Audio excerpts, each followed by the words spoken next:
Bismillahirrahmanirrahim. Assalamualaikum warahmatullahi wabarakatuh.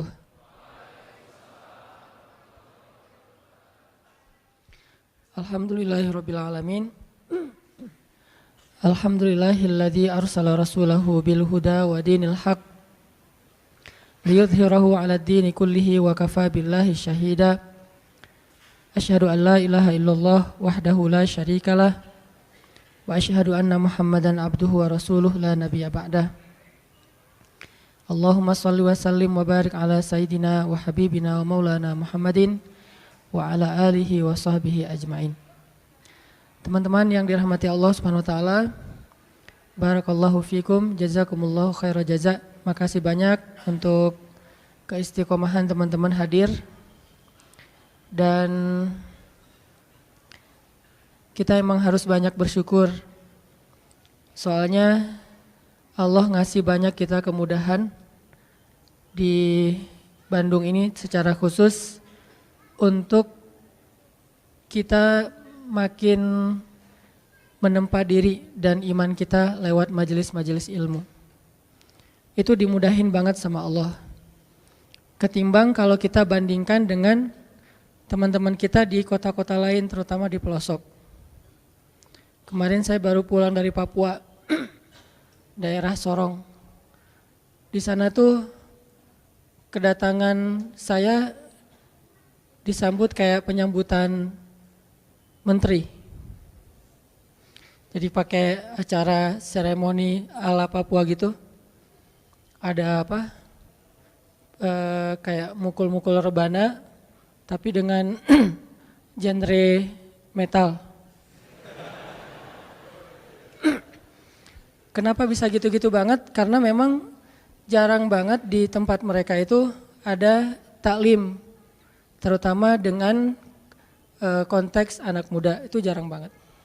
Sehingga sekali-kalinya ada, mereka tuh benar-benar happy, euforia banget. Semuanya saling mention, kakak hadir tah gitu ya, pada datang. Kakak jangan lupa ya hadir, kalau tidak hadir tidak masalah.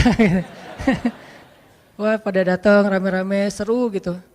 Sedangkan kita di Bandung, hampir tiap masjid-masjid besar ada taklim. Rata-rata ustadz-ustadz, ulama-ulama yang berdakwah sekarang itu dari Bandung. Sehingga kita bisa dengan mudah mencari ilmu, belajar, duduk dalam majelis-majelis para ustadz, para ulama, dan ini harus kita syukurin. Supaya Allah Subhanahu wa taala menjaga kebaikan ini di kota Bandung yang kita cintai.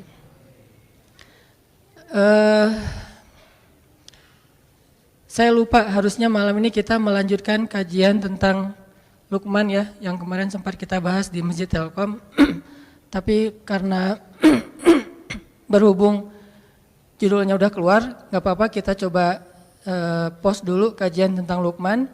Malam ini kita bahas sesuai dengan feature yang udah diposting sama teman-teman di sosmed tentang Wallace. Kalau kita ngelihat dari feature-nya, analoginya gimana ya rasanya bisa kadang-kadang ngerasain hidup cita rasa Louis Armstrong misalnya. Jangan terus-terusan sepultura kan ya. Kadang ada kondisi kita butuh semangat, kita butuh action yang benar-benar bikin kita itu survive dalam satu masalah. Tapi tidak selalu action dan semangat kita itu harus dalam keadaan rushing, dalam keadaan buru-buru, dalam keadaan panik. Banyak banget masalah yang bisa kita lewatin dengan sikap-sikap yang dalam tanda petik santai. Banyak banget konflik yang bisa kita lalui justru dengan sikap-sikap santai kita. Kalau semua konflik kita lalui dengan sikap-sikap panik, dengan sikap-sikap berlebihan, maka kayaknya ada kalanya konflik yang kita dapetin itu efeknya lebih besar dan bertambah rumit dengan sikap kita sendiri. bisa konflik dengan orang tua. Konfliknya mungkin salah paham atau udah agak kurang nyambung nih antara kita dengan orang tua. Orang tua punya angle kita juga punya pola pikir kita sendiri. Gak nyambung, gak usah masalah yang rumit, masalah milih jurusan aja kadang-kadang gak nyambung nih antara kita sama orang tua. Apalagi milih jodoh. Itu kan pasti paling berat kan ya. Susah banget ngelawan dua hal yang sama-sama sakral. Satu perasaan cinta, kan sakral banget tuh. Kedua lagi perasaan orang tua. Ini konflik yang luar biasa nih. Gimana ngehadapin yang kayak gini-gini tapi dengan sikap yang tidak menambah masalah. Kalaupun tidak mengurangi, minimal tidak menambah masalah. Gimana kita tetap bisa santai, walas dalam kondisi-kondisi yang sulit. Kayak konflik tadi. Atau juga mungkin bagi yang udah nikah, walaupun di sini sedikit kayaknya. Konflik sama pasangan. Memangnya selalu konflik itu bisa kita lalui ketika saling bersih tegang? Memangnya konflik itu selalu bisa kita lalui dengan berdebat? Walaupun ada kalanya debat itu bisa memperbaiki keadaan, memperjelas situasi. Atau minimal klarifikasi terhadap hal-hal yang mungkin tidak diketahui. Tapi lebih banyaknya justru masalah-masalah pribadi dilalui itu bukan dengan berdebat, justru dengan diam. Bukan dengan berdebat, justru dengan mendoakan di dalam doa masing-masing. Bukan dengan debat, justru dengan muhasabah diri, dengan menenangkan diri. Sehingga Nabi kan mengajarkan kalau kita marah, berdiri suruh duduk. Bukan berdiri suruh lari kan ya, berdiri suruh duduk. Atau dalam keadaan marah disuruh berwudu. Ini tips-tips teknis yang nilainya sebetulnya sama aja. Berusaha untuk menenangkan diri dan melewati suatu masalah itu bukan dengan kepanikan, bukan dengan emosi yang membara. Nah, bisa nggak kita ngelalui hal-hal yang kayak gini? Atau dengan teman yang sama-sama sedang bersaing ngecengin seseorang yang sangat istimewa. Bisa nggak fair play lah ya? Gimana caranya? Apalagi beda sekolah. Bisa nggak dengan sikap woles kita menghindari tawuran? Dengan sikap woles kita nggak ada lagi perang antar kampus atau antar sekolah. Ini semuanya diajarkan oleh Al-Quran, walaupun dengan contoh kasus yang berbeda-beda. Bahkan yang diangkat oleh Al-Quran, kasusnya lebih berat loh dari konflik atau masalah yang kita hadapi. Termasuk yang dicontohkan Nabi di dalam keluarga beliau. Saya sering banget ngisahin kisah keluarga Nabi di mana sikap woles Nabi itu justru nyelesain masalah sama istrinya. Kadang kita berpikir ketika ada konflik antara kita dengan seseorang, sikap tegas kita, sikap keras kita, sikap belak-belakan kita itu bisa mengklirkan masalah. Tapi seringkali ternyata justru memperunyam masalah. Gimana harusnya? Masa saya diam aja? Kadang diam itulah penyelesaiannya. Kadang ya, nggak selalu. Tapi kita kadang malas menggunakan kartu ini nih, kartu diam, kartu muhasabah diri, dan kartu doa. Begitu ada masalah sama seseorang, kita diam, kita wudhu, terus kita sholat, habis sholat kita doain dia. Sebutin namanya. Nanti coba rasain bedanya suasana hati kita tentang dia sebelum dan sesudah doa, before dan after. Mungkin selama ini karena kenapa kita agak susah untuk recovery, susah untuk bisa nyaman lagi dengan orang yang punya konflik sama kita, mungkin kita nggak pernah nyebutin nama dia di dalam doa kita. Hanya doa untuk diri sendiri doang nih. Ya Allah sabarkan saya, sabarkan saya. Coba ditambah, ya Allah sabarkan saya, ya Allah sayangi saudara saya Fulan bin Fulan. Mungkin dia nggak sengaja, maafin dia. Kalau dia benar, maafin saya. Sebutin namanya, lalu coba rasain bedanya perasaan kita tentang dia before dan after kita berdoa dengan nama itu. Kadang kartu ini bisa benar-benar menyelesaikan masalah kita secara amazing, secara ajaib yang kita nggak pernah mikir gitu bisa selesai. Dan Nabi mencontohkan buat kita gimana woles itu benar-benar bisa menyelesaikan masalah, terutama masalah-masalah yang hubungannya dengan pribadi. Beda lagi nanti kalau masalah negara, masalah agama kan setiap urusan itu ada sikapnya. Tapi kalau dalam masalah pribadi saya kira sikap Wallace ini paling dominan yang harus kita sering gunain. Contoh yang saya pernah cerita Wallace-nya Nabi kepada istri-istri beliau, salah satunya kepada Aisyah, pas Aisyah cemburu. Ketika Aisyah lagi cemburu, marah-marah, terus minta diantarkan ke rumah Abu Bakar kan, Nabi cuma bilang ya udah saya antarin ya, malah mau dianterin.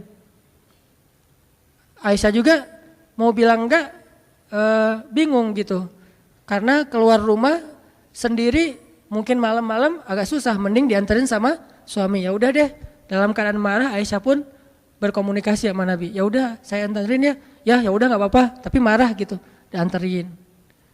Naik ke atas kuda, Nabi memberikan lututnya sebagai pijakan bagi Aisyah dalam keadaan marah. Apakah Nabi tidak marah? Mungkin Nabi juga marah, mungkin Nabi juga tersinggung dengan sikap Aisyah, tapi tetap bisa ngejaga emosinya dengan sangat Wallace. Nabi jongkok, terus meletakkan lututnya di depan Aisyah, tangannya diberikan. Coba gimana cewek teh digituin? Apa enggak kelepek-kelepek ya? Lagi mana nih Aisyah? Mau naik sendiri ke atas kuda, susah. Mau pakai bangku nyari-nyari dulu. Ya udah deh, apa yang ada di depan ya udah pegangan tangan. Sentuhan itu menurut beberapa penelitian memberikan efek luar biasa secara psikis kan ya. Sehingga ada, saya pernah baca artikel nih, entah kebaca entah sengaja nyari ya. Ternyata meluk itu, pelukan itu memberi efek yang luar biasa kepada pasangan atau kepada anak. Sehingga minimal kita harus memeluk pasangan kita, maaf ya nanti dipraktekin ya. Minimal dalam sehari kita memeluk pasangan kita 20 detik minimal. Dan saya mah kayaknya lebih dah itu mah. Minimal 20 detik. 20 detik ini sekali meluk ya. Bukan sekali meluk sedetik terus 20 kali, nggak ngaruh juga sih. Satu kali meluk 20 detik, itu ngefek. Nah, Nabi meletakkan kakinya, lututnya untuk jadi pijakan buat Aisyah, memberikan tangannya, sentuhan tangan, kemudian diangkat naik ke atas onta atau keledai atau kuda, jalan ke rumah Abu Bakar. Sampai di rumah Abu Bakar, Nabi dengan santainya nanya kepada Aisyah, Aisyah boleh nggak saya ngomong lebih dulu? Akhirnya Aisyah bilang boleh, tapi jangan ngomong kecuali yang benar ya. Lagi marah Aisyah teh. Nabi Wallace, yang nggak Wallace justru Abu Bakar. Abu Bakar marah, mukulin Aisyah di bagian pundaknya, pukulan yang tidak melukai, dipukul sama Abu Bakar. Ya Aisyah, kenapa kamu bicara kayak gitu kepada suami kamu dan dia adalah Rasulullah? Allah aja percaya sama dia, masa kamu enggak? Terus Nabi menengahi gitu. Kata Nabi, ya Abu Bakar, saya tidak ngantar istri saya ke sini untuk kamu sakiti. Kalau kayak gini mending saya pulang aja. Maaf ya Rasulullah, maaf. Akhirnya Abu Bakar minta maaf. Rasulullah lihat ke belakang, tuh Aisyah, kan aku belain kamu kan? Akhirnya Aisyah, ya deh gitu, udah. Coba, Nabi menyelesaikan masalah dengan pasangannya, bukan dengan Aisyah, bukan. Ya udah, aku anterin deh. Ini kayaknya kita harus belajar nih akhlak kayak gini. Dan saya juga masih belajar. Kalau teman-teman nggak apa-apa kalau nggak belajar, karena juga nggak tahu praktekin ke siapa kan. Nanti aja deh belajarnya. Sekarang dengerin aja dulu. Susah nih hilang dari tema ini. Tuh Wallace menyelesaikan masalah. Gimana caranya hidup dengan cita rasa Louis Armstrong tadi misalnya, dalam tanda petik gitu. Walaupun kadang butuh cita rasa sepultura gitu, ketika kita lagi dalam keadaan semangat pengen sukses apa segala macam, butuh rushing kayak gitu. Tapi ini dalam kondisi yang sulit, dalam kondisi yang tertekan, dalam kondisi konflik, kadang memang Louis Armstrong itu menjadi cara buat kita menyelesaikan masalah. Ibarat orang lagi sakit kepala, kadang bukan minum obat yang pahit obatnya, tapi tidur. Dia tidur selesai. Ketika orang lapar, kadang-kadang bukan makan nasi, tetapi ketemu teman bisa hilang laparnya, teman TTM. Nah, ini semuanya masuk dalam materi tentang gimana punya sifat yang wikor. Wikor itu atau sakinah. sakinatun waqar. Gimana itu? Contohnya dalam sholat. Nabi mengajarkan kita tentang woles justru dengan praktek sholat. Gimana woles dalam sholat? Salah satunya adalah ajaran Nabi, kalau kita datang ke masjid dan kita mendengar di masjid orang udah mulai sholat, imam udah takbir, maka jalanlah dalam keadaan sakinatun waqar, dalam keadaan tenang dan gak usah terburu-buru. Di situ diajarkan. Padahal kita mau menghadap Allah, padahal kita akan kehilangan banyak keistimewaan takbiratul ihram bareng dengan imam, shaf pertama, banyak kebaikan yang kita akan kehilangan. Tapi tetap aja ada toleransi dari Allah melalui Rasulullah. Udah aja santai dah, gak usah terlalu diburu-buru. Daripada kita lari terus ngos-ngosan takbir, baca doanya juga gak khusyuk. Ternyata justru kualitas didapatkan dengan sakinatun waqar, dengan dalam keadaan sakinah, santai, tenang. Udah datang ke masjid santai, tenang. Sehingga ketika ada seorang sahabat keliru dalam bab ini, gak salah tapi keliru, Nabi menasihati dia kan, dia masuk ke gerbang masjid, ke pintu masjid, dia ngelihat Nabi dan sahabat sudah ruku. Akhirnya dia takbir di pintu masjid, dia ruku di pintu masjid, dia jalan sambil ruku ke arah shaf. Kan ada yang kayak gitu, Bakroh bin siapa gitu.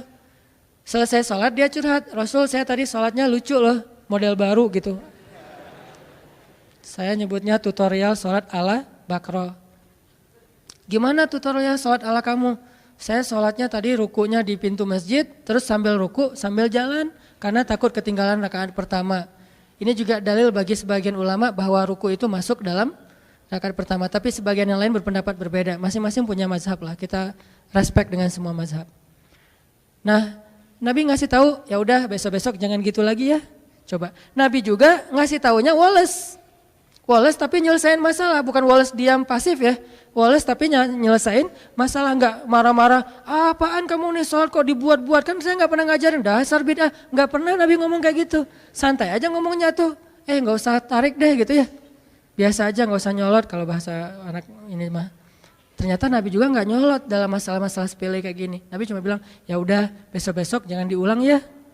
Kalimat inilah yang membuat para sahabat, para ulama beda pendapat. Ada yang bilang, oh berarti itu nggak boleh. Jadi harus ditambah 1 rakaat, nggak boleh kayak gitu.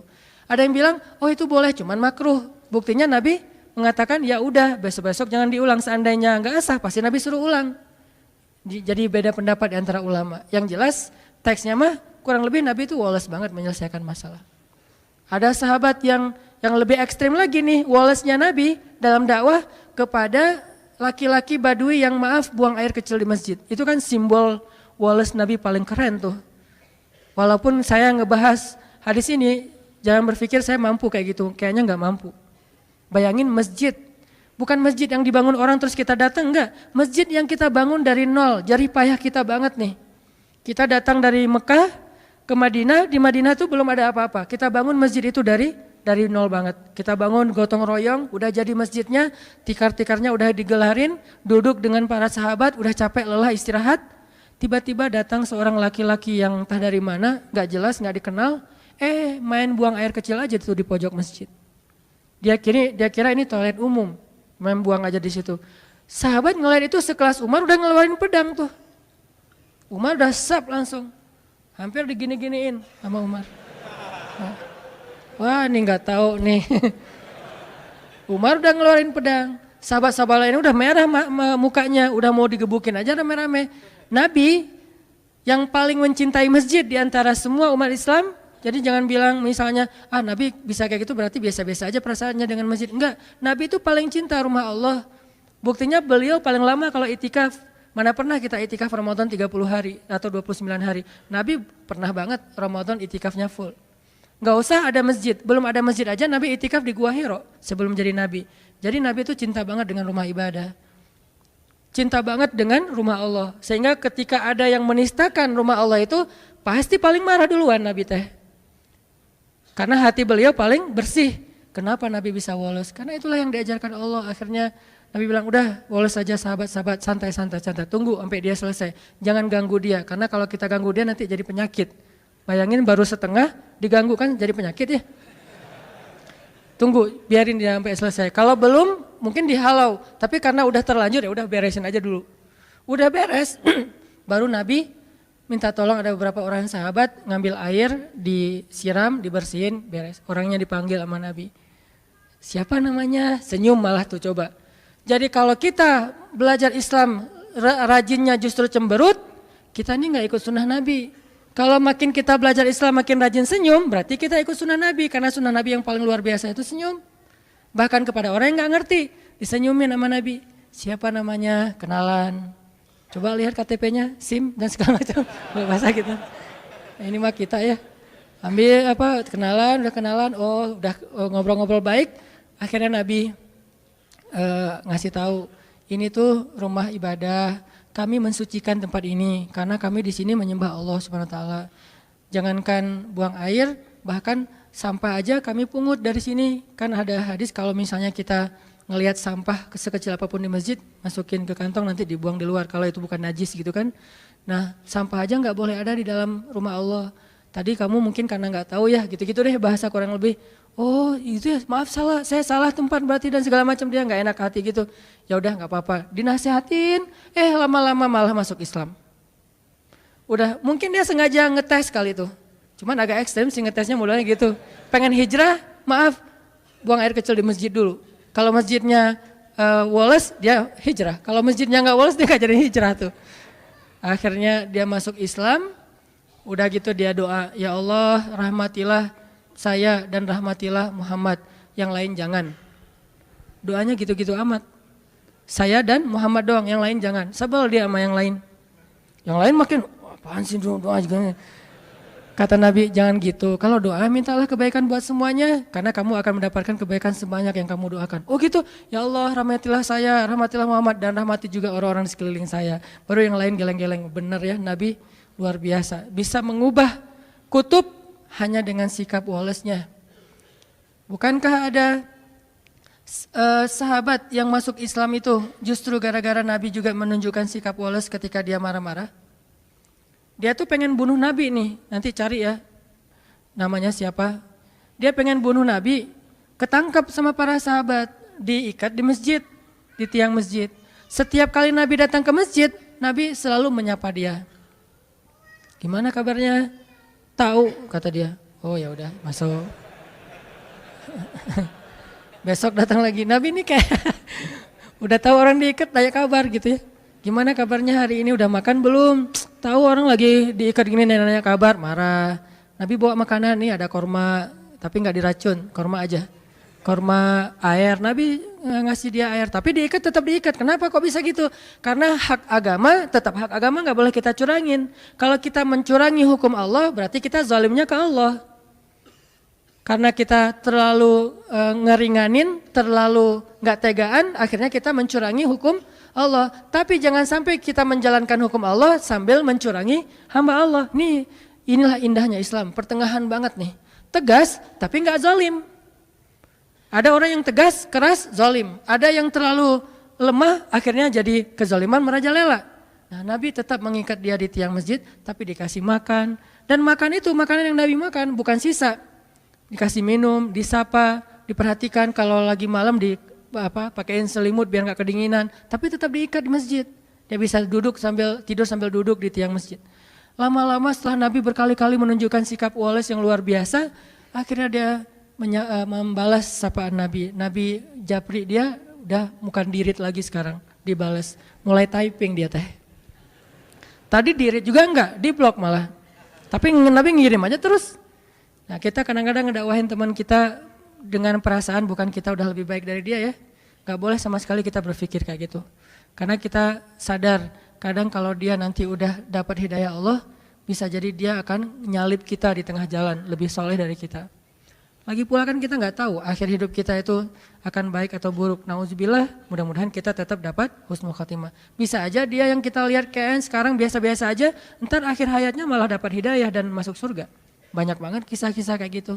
Kita ngedakwahin teman kita karena kita sayang sama dia. Kayak dulu kita ngajak dia malam keluar, malam nongkrong karena kita dekat sama dia soulmate kita banget, teman kita, sobat kita banget. Sekarang kita juga ngajak dia untuk belajar Islam bareng, ngajak sholat bareng, karena dia teman kita.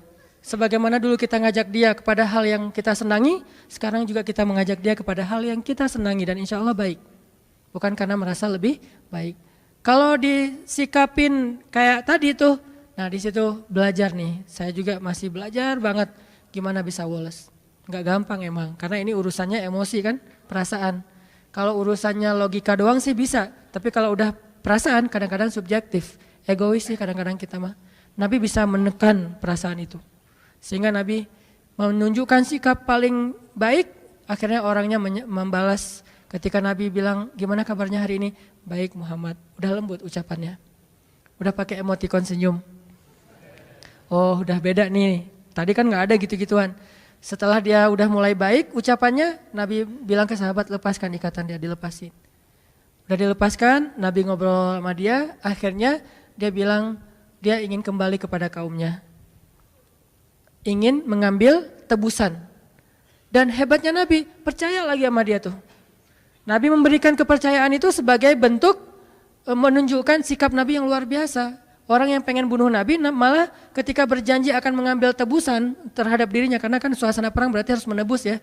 Nabi percaya, udah pulang aja. Kalau kamu menebus, datanglah kembali. Cuman sebelum dia pulang, Nabi nyuruh dia mandi. Nah ini ada pelajaran juga. Ternyata mandi itu bukan soal ketika kita mau malam mingguan doang. Mau ke masjid juga kita sebaiknya mandi walaupun bukan hari Jumat. Dan ini bukan hal wajib sih. Kenapa? Ternyata mandi itu memberi efek dapat hidayah. Dia mandi seperti orang mandi junub, mandi besar. Setelah selesai mandi tiba-tiba dia dapat hidayah. Baru dia syahadah, dia masuk Islam, dia pulang ke kaumnya, dia dakwahin kaumnya. Lewat mandi Allah memberikan. Kenapa dia bisa dapat hidayah setelah mandi? Sempurna hidayahnya. Kalau sebelum mandi dia dapat respect dulu kepada Islam, interest dulu kepada Islam. Tapi puncaknya setelah mandi. Kenapa? Allah suka kepada orang yang bersih. Akhirnya dia dapat hidayah dan seterusnya. Ini sikap-sikap Nabi yang luar biasa, woles terhadap orang lain. Sikap sahabat juga banyak, terutama dalam kondisi-kondisi yang sulit dalam peperangan. Walaupun memang sebagian besar kisah di Al-Quran itu peperangan. Bukan berarti kita disuruh perang, bukan. Karena kondisi paling sulit itu kan dalam kondisi peperangan kan. Kayak sekarang di Palestina, di Suriah, lapar-laparnya orang Indonesia pasti beda lah dengan di Rohingya. Selapar-laparnya orang Indonesia beda dengan Suriah dan Palestina, pasti beda banget tuh. Lapar di sini kita masih bisa nyari, kita masih punya keluarga, punya teman, masih ada. Paling lapar kita di sini tuh dan nggak separah udah lapar, ketakutan, terancam, nggak punya tempat tinggal kan itu parah banget tuh. Jadi benar-benar baksa, dorro, zulzilu, 3 sekaligus. Kalau kita paling-paling baksa doang lapar. Kalau mereka baksa, dorro, hilang semua harta bendanya termasuk rumah. Zulzilu, diancam, terombang-ambing perasaannya. Nih gimana, mau kemana? Ke Bangladesh diusir, ke India bentar lagi 4.000 orang mau diusir dari India. Kemanapun gak ada, di laut. Banyak yang karena udah overload gitu, banyak yang akhirnya tenggelam kapalnya, perahunya, mereka meninggal di lautan. Seolah-olah tidak ada satupun daratan yang halal untuk mereka. Pasti beda kan? Makanya Allah mengangkat angle perang, bukan nyuruh kaum muslimin itu kok senang perang banget sih, ayatnya semuanya tentang perang, bukan. Angle perang itu kondisi paling sulit yang dialami seseorang dalam peperangan, apalagi perang-perang dulu kan bacok-bacokan ya. Kalau sekarang kan enggak kelihatan tuh musuhnya. Kalau dulu bacok-bacokan kayak tawuran udah. Kayak orang udah antar warga, antar sekolah, antar geng gitu. Itu luar biasa, kondisi kayak gitu diangkat oleh Allah untuk memberi suasana ke kita. Dalam kondisi kayak gitu aja sahabat ternyata dengan izin Allah bisa woles. Dan woles mereka lah yang menyelesaikan masalah di antara mereka. Nih kita coba belajar teman-teman. Belajar untuk menerapkannya terutama kepada orang tua, lalu kepada pasangan. Kepada pasangan ini terutama istri ke suami, baru suami kepada istri. Karena setelah orang tua, suami itu posisinya sakral bagi istri, sakral banget setelah orang tua ya. Artinya setelah dia menikah, maka posisi ayah ibunya itu digantikan oleh suami. Sampai Nabi bilang kalau seandainya seorang perempuan boleh disuruh bersujud, maka Nabi akan nyuruh dia bersujud kepada suami. Tapi kan gak boleh sujud kepada makhluk.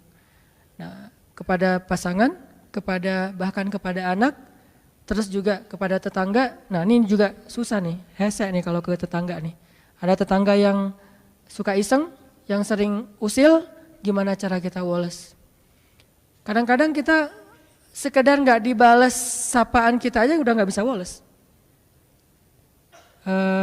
Punten, orangnya nggak bilang mangga, udah. Atau kita lagi duduk, orang lewat nggak ngepuntenin, itu juga kadang-kadang kita emosional kan. Kita duduk nih, orang lewat, nggak ada punten-puntennya, jalan aja, wah bisa emosi. Kenapa sih kita terlalu mudah disulut emosinya? Dan ini akan membuat bukan hanya kita pribadi, bangsa kita itu susah banget untuk bisa damai karena masalah kecil aja kita tersulut. Hanya masalah di jalan, hanya masalah dengan teman, hanya dengan masalah dengan mantan, tersulut. Tapi emang susah sih kalau mantan, apalagi mantan yang tidak punya hati ya. Nah, kita sekarang coba baca nih ayat tentang woles di dalam Al-Quran ya. Coba teman-teman buka surat 33 Al-Ahzab ayat 22. Surat 33 Al-Ahzab ayat 22.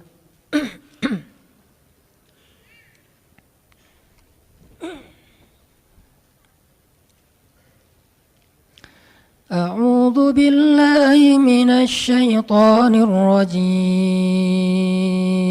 Mangga.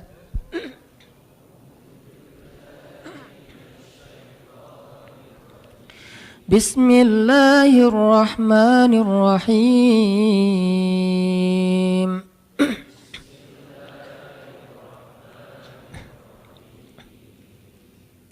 ولما رأى المؤمنون الأحزاب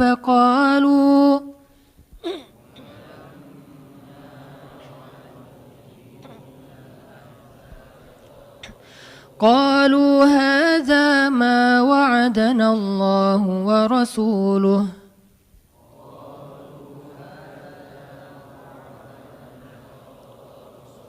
وصدق الله ورسوله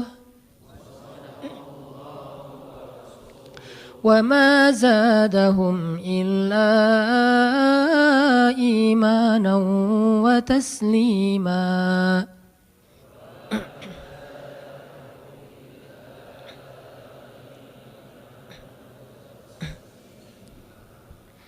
Dan ketika orang-orang beriman melihat pasukan-pasukan Ahzab, pasukan Ahzab itu pasukan yang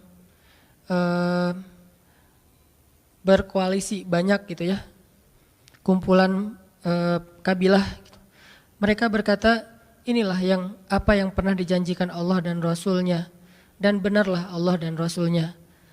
Sehingga tidaklah hal itu menambah bagi mereka kecuali iman dan kepasrahan. Ini kondisi sahabat ketika dalam keadaan tertekan. Kayak gimana kondisinya, ceritanya? Ceritanya sahabat waktu itu lagi mengalami musim kemarau. Musim banyak panen yang gagal. Dagangan gak laku. Sehingga sahabat-sahabat yang kaya juga miskin. Apalagi yang miskin. Untuk makan itu susah banget. Dan di zaman itu memang benar-benar kalau dibilang susah, benar-benar susah. Gimana gambaran susahnya? Sampai Nabi mengikat batu di perutnya. Ada beberapa cara Nabi menahan lapar. Salah satu caranya Nabi akan duduk dalam keadaan bersandar, nggak kuat lagi menegakkan punggung. Cara yang lain melipat tubuhnya kayak orang lagi ruku atau sujud untuk menahan rasa lapar. Cara yang paling berat lagi kalau udah nggak ketahan lagi, diikatlah batu di perut. Seolah-olah batu itu makanan yang masuk ke dalam perut sehingga menahan lapar. Ketika beliau ruku dan sujud, kedengaran suara gesekan batu. Karena kan di dalam jubah tuh pakai batunya di perut, bukan caper-caperan, gua tuh zuhud loh, lihat nih batunya banyak nih. Nggak gitu sih. Ditaruh di dalam jubah, pakai jubah sholat. Begitu sujud dan ruku, kedengaran suara gesekan batu. Terus Aisyah nanya, ini suara apa dipegang sama Aisyah? Pas dilihat sama Aisyah, Aisyah nangis. Kayak gimana Nabi gak pernah komplain, gak pernah ngeluh, padahal selapar itu. Dan beliau gak pengen istrinya tahu kalau beliau tuh lapar banget, membuat istrinya sedih. Sehingga ditutup dengan jubah. Begitu istrinya maksain pengen cari tahu ada apa sih Rasul, udah gak apa-apa. Dipaksain, nangis Aisyah. Ya Allah betapa dosanya saya membiarkan suami saya kelaparan kayak gini. Tapi mau masak apa, gak ada apa-apa di dapur. Nih Nabi nih. Jadi benar-benar dalam kondisi lapar, haus, susah, nggak ada apapun. Tiba-tiba ada berita orang-orang kabilah Arab berkumpul dengan banyak kabilah pengen nyerang kota Madinah. Dibantu sama orang-orang Yahudi yang di dekat kota Madinah. Ini ujian yang luar biasa.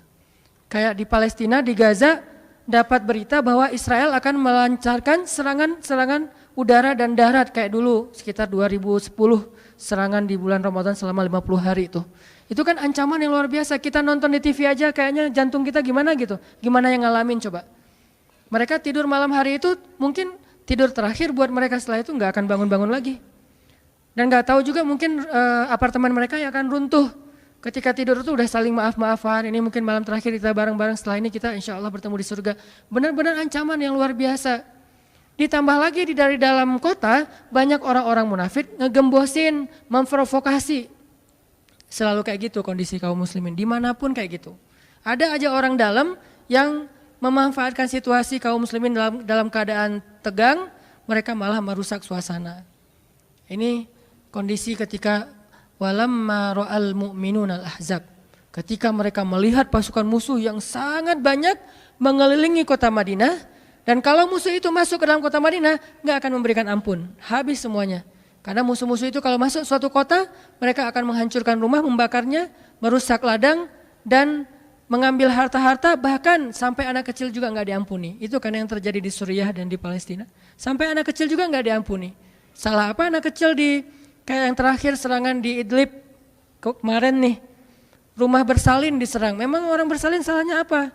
Memang orang bersalin mau nembak-nembakan gitu. Tapi kayak gitulah sifat dari musuh, ahzab. Pasukan-pasukan koalisi dari berbagai macam kabilah, kalau sekarang negara. Itu kan ujian yang luar biasa nih. Tapi apa yang dirasakan oleh orang-orang yang beriman? Qalu hadza ma wa'adana Allah wa rasuluh. Mereka malah bilang, ini nih yang dulu dijanjikan Allah dan Rasul. Kalau orang Suriah bilang, ini nih yang disebutin di dalam hadis Nabi. Bahwa nanti ketika terjadi huru-hara akhir zaman, iman adanya di Syam. Iman adanya di Syam. Syam itu yang mana? Suriah, Yordania, Palestina, sebagian kecil dari Turki, Lebanon. Iman adanya di Syam, pusatnya di Suriah. Dan terbukti dalam kondisi kayak gitu juga, mereka masih ngafal Quran. Kita kadang-kadang pilek dikit nggak masuk kampus, nggak masuk sekolah ya. Ini dalam kondisi perang masih ngafal Quran. Dan kadang-kadang mereka pergi ke tempat ngafal Quran, masjidnya dihancurkan, nggak pulang lagi tuh.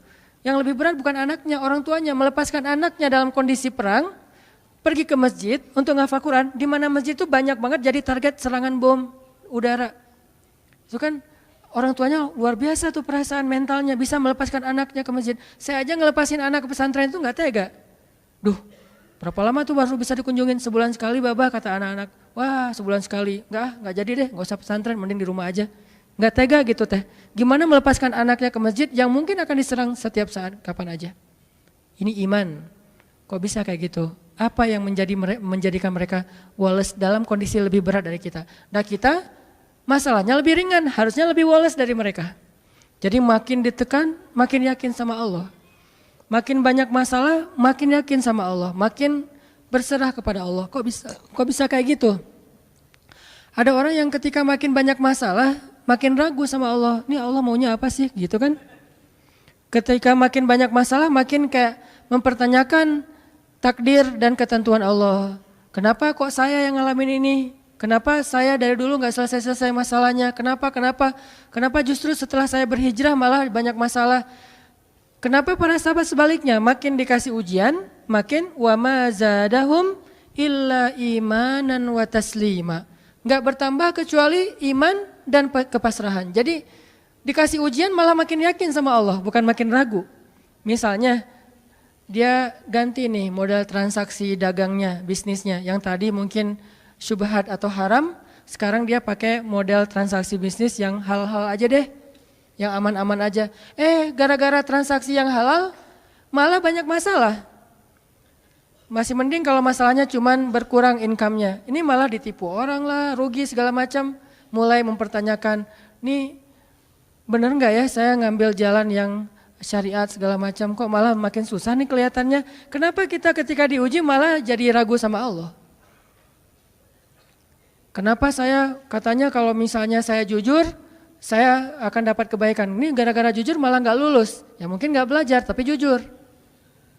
Yang satu lagi yang nggak jujur malah nilainya bagus mungkin. Misalnya nggak belajar tapi dia dusta. Kenapa para sahabat ketika diuji malah makin yakin sama Allah? Malah makin pasrah kepada Allah.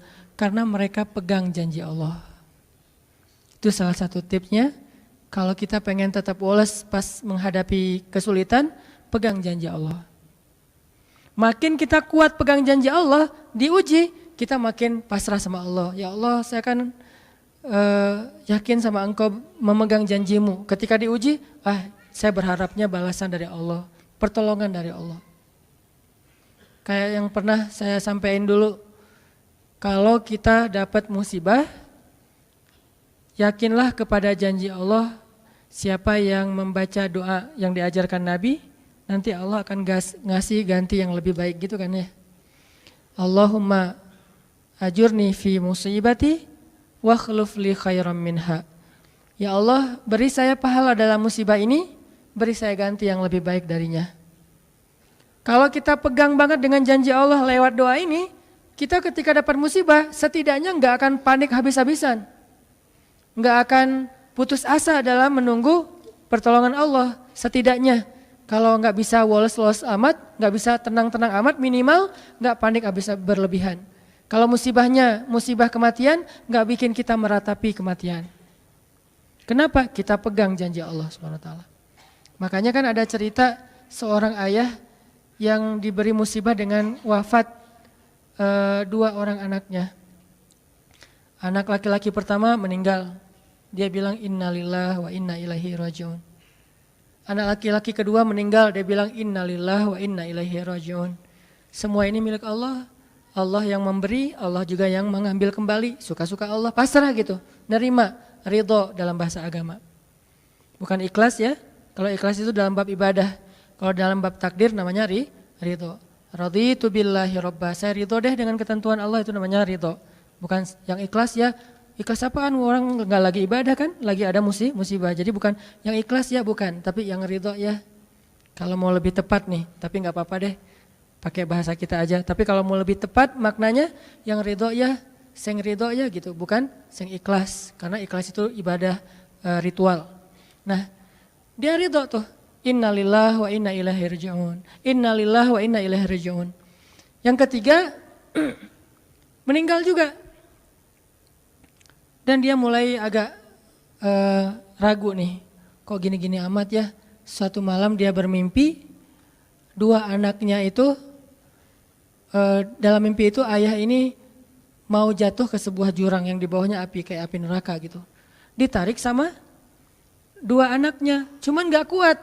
Kata mereka seandainya adik ada di sini pasti bisa narik nih, bisa nyelamatin ayah. Kalau adik ada di situ, kenapa cuma 2 yang nolong? Karena 2 itu yang dia ridho, yang satu lagi nggak ridho.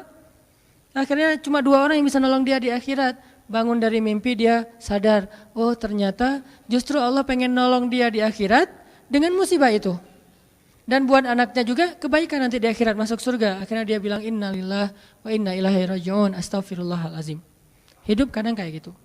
Ketika kita pegang janji Allah, ada sesuatu yang kita tunggu di dalam kesulitan hidup kita, sehingga buat kita selalu punya harapan. Tapi kalau kita nggak pegang janji Allah, kita nggak nunggu apa-apa kecuali mengeluhkan keadaan kita, dan itu bikin kita lemah. Ditolak yang pertama, innalillahi wa inna ilaihi rajiun. Ya Allah beri saya yang lebih baik darinya. Nemu nih, ditolak lagi. Lebih cantik tapi nolak juga, kan lebih sakit ya. Lebih cantik ditolak lebih sakit. Ya Allah beri yang lebih baik lagi. Makin lama makin di puncaknya rasa sakit yang udah gak tahan diterima. Nih happy ending nih. Ada gak ya yang kayak gitu ya? Kalau jarang ada berarti belum mempraktekkan jurus ini nih. Kalau pengen kayak gitu coba tes deh. Cuman kalau ngetes Allah tahu sih ya. Coba deh praktekin, bukan ngetes, praktekin. Nanti pasti kita akan ngelihat hasil yang luar biasa. Jadi pegang janji Allah. Saya kalau nggak selalu sih, kadang-kadang nih, terutama hal-hal yang masih mampu. Ada musibah kecil, langsung berpegangan pada janji Allah. Nah, ntar Allah ganti yang lebih baik. Tapi itu harus dengan bahasa hati ya, bukan dengan lisan doang nih.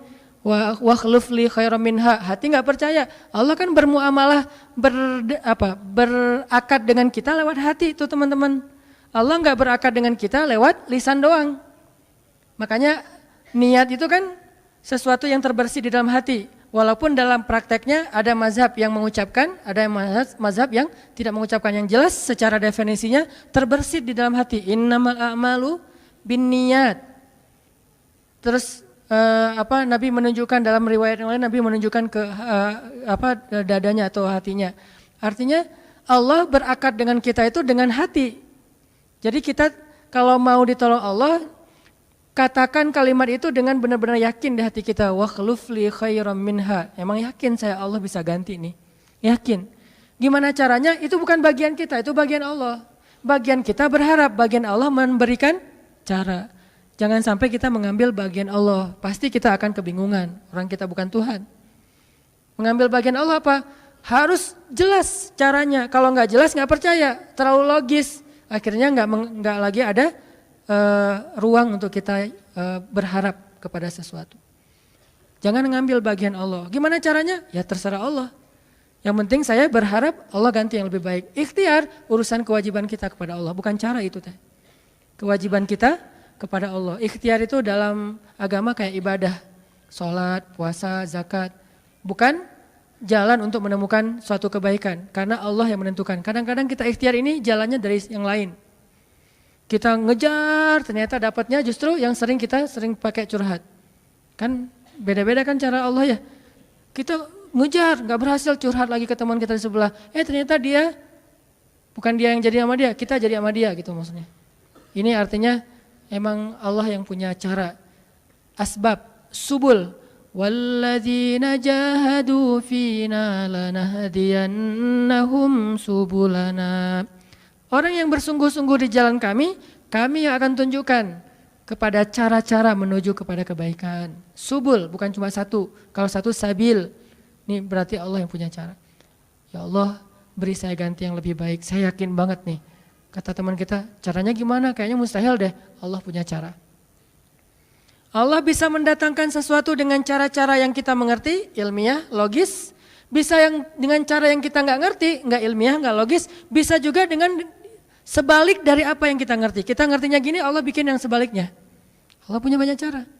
Contoh, Allah mendatangkan kita, melahirkan manusia itu dari pasangan ayah dan ibu. Ilmiah, logis, bisa dijelaskan secara keilmuan. Tapi Allah juga bisa mendatangkan seorang anak tanpa ayah seperti Isa dari rahimnya Siti Maryam yang suci. Atau bisa juga mendatangkan seekor onta bukan dari induknya tapi keluar dari batu seperti ontanya Nabi Solih. Allah bisa mendatangkan segala sesuatu dari cara-cara yang yahtasib au la yahtasib. Yang kita mengerti atau kita tidak mengerti. Makanya Allah mengatakan wa yarzuqhu min haitsu la yahtasib. Allah kasih rezeki dari jalan haitsu la yahtasib. Yang enggak pernah kalian duga. Berarti kalau masih keduga bukan itu jalannya. Bisa sih kayaknya jalan ini, bukan itu. Bisa sih ini, bukan itu. Terus jalannya apa? Yakin, itulah jalannya. Allah yang akan mendatangkan dengan surprise. Kayaknya surprise itu lebih seru sih. Dan surprise Allah itu emang pasti. Kalau surprise teman kita pas kita ulang tahun, kenapa ya hari ini kok biasa-biasa aja ya, gak ada yang ngucapin, gak ada yang ngasih hadiah misalnya ya. Kita masih berharap, mungkin mereka pengen ngasih surprise. Nanti malam-malam tiba-tiba saya masuk ke rumah, saya buka pintu rumah saya, tiba-tiba orang udah ngumpul semua di dalam rumah, terus ngasih surprise happy birthday gitu, balon segala macam, gitu-gitu deh, bisa. Tapi apakah itu terjadi? Belum tentu. Pas kita pulang ke rumah udah siap-siap gitu, gua mah nggak akan kaget lah, yang gitu-gitu pasti udah disiapin. Buka pintu, ngelihat ke dalam, jalan pelan-pelan, nyalain lampu, kosong nggak ada siapa-siapa. Manusia bisa gitu banget kan? Teman kita atau pasangan kita berpikir pasti dia ingat lah, nggak mungkin dia nggak ingat hari jadian kita atau hari putus kita terus jadian lagi atau hari lahir lah minimal, pasti dia ingat. Tapi belum tentu dia bisa ngasih kita surprise seperti yang kita harapin. Kalaupun dia ngasih surprise, kadang-kadang kado atau hadiahnya itu nggak seperti yang kita harapin, biasa-biasa aja ternyata. Mungkin dia lagi nipis keuangannya, nggak punya modal apa-apa, ya udah ngasih apa yang ada aja, pulpen, permen. Nah, Allah nggak gitu. Allah kalau ngasih surprise itu benar-benar ngasih dan buat kita benar-benar ngerasa beruntung kalau kita percaya. Makanya berakatlah dengan Allah lewat hati. Hadza ma wa'adanallahu wa rasuluh wa shadaqallahu wa rasuluh. Benarlah Allah dan Rasul. Hasbiyallah atau apapun ucapan-ucapan belief termasuk wa khluf li khairam minha, beri saya ganti yang lebih baik darinya. Tapi kita berakad itu dengan hati. Allah tunjukin tuh. Ini yang bisa bikin kita sedikit lebih tenang atau banyak bisa dapat ketenangan kalau kita dalam kondisi yang sulit. Kalau diuji dalam hal-hal yang kayaknya mentok gitu. Mau kemana lagi nih? Mau gimana lagi nih? Mau apa lagi nih? Kan gitu kan? Udah gak tahu lagi mau gimana, mau kemana, mau apa, mau siapa lagi nih? Kayaknya semua yang di list reunian udah ditembak satu-satu, gagal semua gitu kan? Mau siapa lagi nih? Teman kuliah udah, teman SMA udah, sampai teman SD juga udah. Masa nyari teman TK gitu kan ya? Nyari semua nolak, ke siapa lagi? Allah yang punya siapanya. Kadang-kadang siapanya Allah itu kita nggak pernah ngeduga. Yang kita nggak pernah mau ke situ karena berpikir nggak mungkin deh kalau itu mah. Justru kita nggak ngedatangin dia karena kita nggak percaya mungkin. Tapi buat Allah apa sih yang nggak mungkin?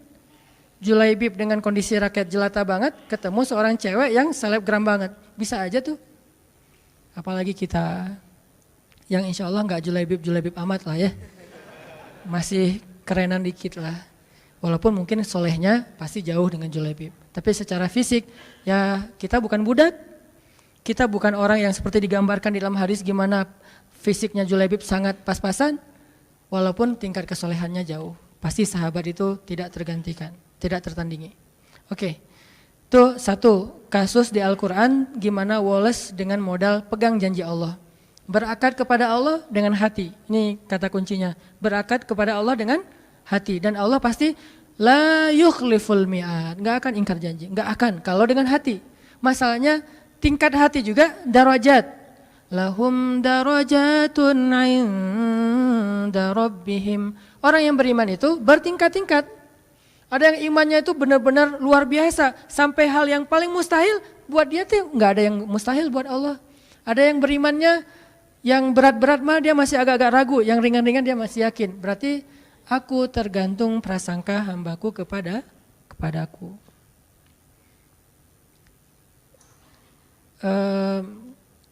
Ada tingkat keimanan kayak Ibrahim. Mungkin kita nggak seperti Ibrahim, sehingga kita nggak bisa nyoba. Saya coba bakar deh. Hasbiyallahu wa ni'mal wakil. Nyalain korek api, kebakar pasti itu mah. Karena kita belum seiman Ibrahim. Di sini kan keukur ya keimanan kita. Gak usah dipancing-pancing lah, nyari aja sendiri. Dan Ibrahim juga gak sekaligus sampai ke level itu teman-teman. Ibrahim sampai ke level itu butuh proses. Salah satu prosesnya direkam di surat Al-Baqarah. Wa idh qala Ibrahimu rabbi arini kaifa tuhyil mauta. Qala awalam tu'min qala bala walakin liyatma'inna qalbi. Ketika Ibrahim berkata, ya Allah, gimana cara engkau menghidupkan yang mati? Kata Allah, emangnya kamu gak percaya Ibrahim? Kata Ibrahim, percaya Allah, bala, percaya, maaf. Cuman saya pengen lebih tenang. Berarti apa? Beriman sudah, cuman pengen naik level. Sampai bisa tuma'ninah, Wallace, tenang dalam kondisi seberat apapun. Ini tingkat imannya Ibrahim. Satu lagi kisah di Al-Quran tentang Wallace kayak gini. Coba buka Ali Imran ayat 173. Surat Ali Imran ayat 173. Bismillahirrahmanirrahim.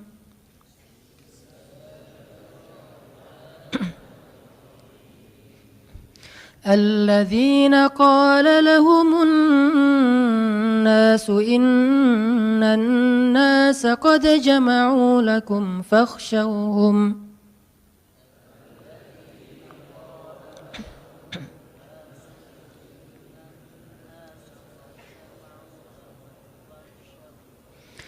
فاخشوهم فزادهم إيمانا وقالوا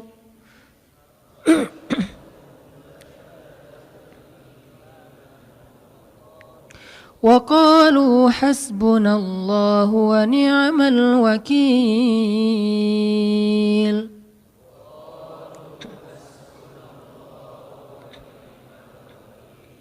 فانقلبوا بنعمة من الله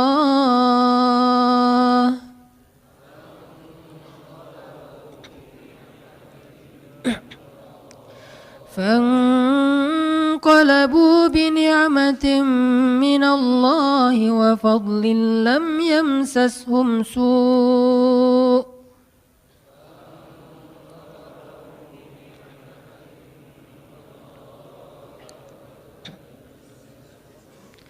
واتبعوا رضوان الله والله ذو فضل عظيم.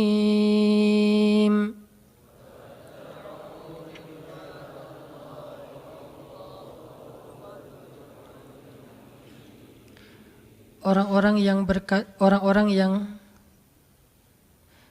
ketika dikatakan kepada mereka, sesungguhnya musuh-musuh telah berkumpul untuk menyerang kalian, maka takutlah kalian. Lalu bertambahlah bagi mereka keimanan dan mereka berkata, cukuplah bagi kami Allah dan Dia sebaik-baik penjaga. Maka mereka pun kembali dengan membawa nikmat dari Allah dan karunia-Nya. Tidak ditimpa suatu kesusahan pun. Mereka mengikuti ridho Allah dan Allah yang memiliki segala karunia yang amat besar. Ini kasusnya perang juga, cuman beda. Kalau tadi itu perang Ahzab, kalau ini perang Uhud. Kita tahu musibah dalam perang Uhud. Dalam kondisi para sahabat habis terpukul dengan kejadian mereka dihabisin di padang Uhud, sampai Nabi tembus geraham beliau, sampai ada beberapa sahabat senior dan tokoh banget meninggal syahid dalam perang Uhud. Banyak para sahabat itu yang kena anak panah belum dicabut, cuma dipatahin doang. Banyak yang kesayat-sayat sampai Ummu Umarah, seorang perempuan yang melindungi Nabi itu, ada 20 bekas sayatan pedang di tubuhnya. Jadi dibacok itu 20 bekas bacokan di tubuhnya. Semua sahabat itu luka parah. Semua luka parah. Ada yang matanya buta, ada yang lagi sakarat, lagi udah koma, udah parah banget. Dalam kondisi terluka-luka, berdarah-darah di sebuah daerah namanya Hamra'ul Asad. Nama daerahnya Hamra'ul Asad. Apa itu Hamra'ul Asad? Singa berdarah. Jadi nama daerahnya juga pas dengan kondisi itu. Kaum muslimin seperti singa yang habis diserang oleh hyena, dikeroyok, berdarah-darah, luka-luka, menganga gitu. Dalam keadaan lemah yang luar biasa, mereka berada di Hamra'ul Asad. Tiba-tiba Nabi mengatakan, wahai kaum muslimin, mari kita kejar musuh. Coba, Nabi itu baru selesai diperban, dalam keadaan luka parah, sahabat juga masih ada yang patah kakinya, patah tangannya, puntung tangannya, ada yang kena luka di perutnya, segala macam. Kata Nabi, mari kita kejar musuh. Jangan sampai membiarkan mereka ngerasa euforia udah dapat kemenangan. Sahabat dalam kondisi kayak gitu tuh gak beralasan, ya Rasul, lain kali aja deh, masih banyak hari-hari yang lain, kita pulihkan dulu. Enggak. Rasul juga sakit, kita mah kasihan sama Rasul sih sebetulnya. Enggak, modus ya. Nah, hashtag modus mah cuma ada di kita, di zaman mereka tuh enggak ada modus-modusan. Karena modus pasti masuknya golongan munafikun di zaman itu. Kalau kita kan modus, memang kita juga suka ngemodus kan. Modus perhatian, modus bangunin tahajud, gitu-gitu kan. Kalau itu nggak ngomong, ya Rasul kita mah siap, cuman kasihan nih Rasulullah juga berdarah-darah, masa mau kita ntar daripada Rasulullah celaka atau terjadi apa-apa, udah deh Rasulullah kita istirahat dulu. Enggak, langsung berdiri semuanya. Nggak sanggup berdiri karena kakinya patah, dia duduk. Nggak sanggup berjalan, dia merangkak. Akhirnya pada jalan ngejar dalam kondisi luka-luka parah. Ini kayak singa mau balas musuhnya, lagi berdarah-darah. Hamra'ul Asad, singa berdarah merah, berdarah merah gitu. Akhirnya dalam kondisi sedang semangat-semangatnya, tiba-tiba orang munafik datang lagi nih, selalu kayak gitu. Mereka selalu bikin masalah ketika kaum muslimin lagi ada masalah dipersulit sama mereka. Kata mereka, innan nas qad jama'u lakum fakhshawhum. Musuh itu sekarang jama'u, lebih kuat lagi, ditambah lagi pasukannya, datang yang baru-baru lagi, lebih kuat daripada yang kemarin. Kemarin aja kalian udah hampir kalah, apalagi yang ini. Fakhshawhum, udah gak usah cari masalah, pulang aja, kata orang munafik. Apa kata kaum muslimin? Hasbunallah wa ni'mal wakil. Cukup buat kami Allah. Kalau mereka punya banyak pasukan, kalau kami punya Allah. Mereka punya rencana jahat, kami punya yang maha merencanakan alam semesta. Mereka punya senjata canggih, kami punya doa. Hasbunallah wa ni'mal wakil. Cukup buat kami Allah sebaik-baik penjaga. Makin nambah yakinnya sama Allah. Ini luar biasa. Jalan lagi, makin gagah gitu jalannya. Ketika musuh melihat mereka dari kejauhan makin gagah, walaupun terluka-luka parah, tapi kayaknya ini lebih motivasinya lebih kuat daripada yang pertama, musuh gentar.